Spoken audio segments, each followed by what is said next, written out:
आदमी कभी भी किसी हत्या मिशन पर 4 से ज्यादा गोलियां नहीं लेता था। इस बार काम समंदर पर था। लहरों की हलचल में निशाना स्थिर रखने के लिए उसने एक खास स्टेबलाइजर बनाया जो कैमरा गिम्बल पर आधारित था। इससे उसकी स्नाइपर राइफल पानी की ऊंची लहरों के बीच भी लक्ष्य पर टिकी रहती। उसने स्टेबलाइजर को अपने शरीर से जोड़ा, गोली लोड की और राइफल को कैलिब्रेट करने लगा। कुछ ही सेकंड में सब तैयार था। वो अब बस अपने टारगेट का इंतजार करने लगा। तभी रडार बीप करने लगा। उसने दूरबीन उठाई और देखा कि एक ड्रोन उसकी नाव की ओर आ रहा था। पहचान छुपाने के लिए उसने जल्दी से स्नाइपर राइफल पर जैकेट डाल दी और खुद को मछली पकड़ने वाला आम इंसान जैसे दिखाने लगा। ड्रोन ने यॉट को स्कैन किया, लेकिन सिक्योरिटी टीम ने उसे एक नजरअंदाज कर दिया। उधर अरबपति टारगेट तैरने की तैयारी कर रहा था। उसके चारों ओर हथियारबंद बॉडीगार्ड थे। जब टारगेट आखिरकार सामने आया तो उसने दूरबीन नीचे रखी, अपनी स्पेशल गियर पहनी और कुछ ही सेकंड में फिर पोजीशन में आ गया। दूसरी गोली लोड की। अरबपति जैसे ही कोट उतार रहा था उसने निशाना लिया, पर तभी एक जबरदस्त लहर नाव से टकराई और नाव हिल गई। स्टेबलाइजर ने तेजी से खुद को फिर से बैलेंस किया, लेकिन तब तक टारगेट एक बॉडीगार्ड के साथ पानी में कूद चुका था। अब टारगेट लगातार तैर रहा था, जिससे गोली चलाना और मुश्किल हो गया।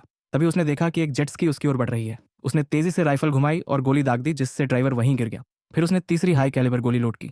रडार फिर बीप करने लगा। दूसरा ड्रोन इलाके में आ चुका था। उसने सिग्नल जैमर निकाला और बटन दबाया। ड्रोन का फीड तुरंत रुक गई, लेकिन इसी से उसकी लोकेशन रिवील हो गई। पानी में अरबपति अब भी बेखबर था। किस्मत से जेट स्की वाला किसी तरह उसे चेतावनी दे चुका था। एक बॉडीगार्ड गोली चलने से ठीक पहले उसे पानी के नीचे खींच लिया, लेकिन वे ज्यादा देर नीचे नहीं रह सकते थे। जैसे ही वे सांस लेने के लिए ऊपर आए, उसने गोली चलाई और बॉडीगार्ड मारा गया। अब उसके पास आखिरी मौका बचा था। जैसे ही उसने राउंड बदला, अरबपति फिर पानी में चला गया। किलर ने स्कोप से निशाना लगाया और इंतजार करने लगा। फिर जैसे ही अरबपति सांस लेने के लिए सतह पर आया, वो वहीं ढेर हो गया। उसने स्कोप से पुष्टि की, गहरी सांस छोड़ी। ये उसका आखिरी मिशन था। उसे पैसे मिल चुके थे। अब वो सिर्फ अपनी पत्नी के साथ कहीं दूर शांति से एक आम इंसान की तरह जीना चाहता था।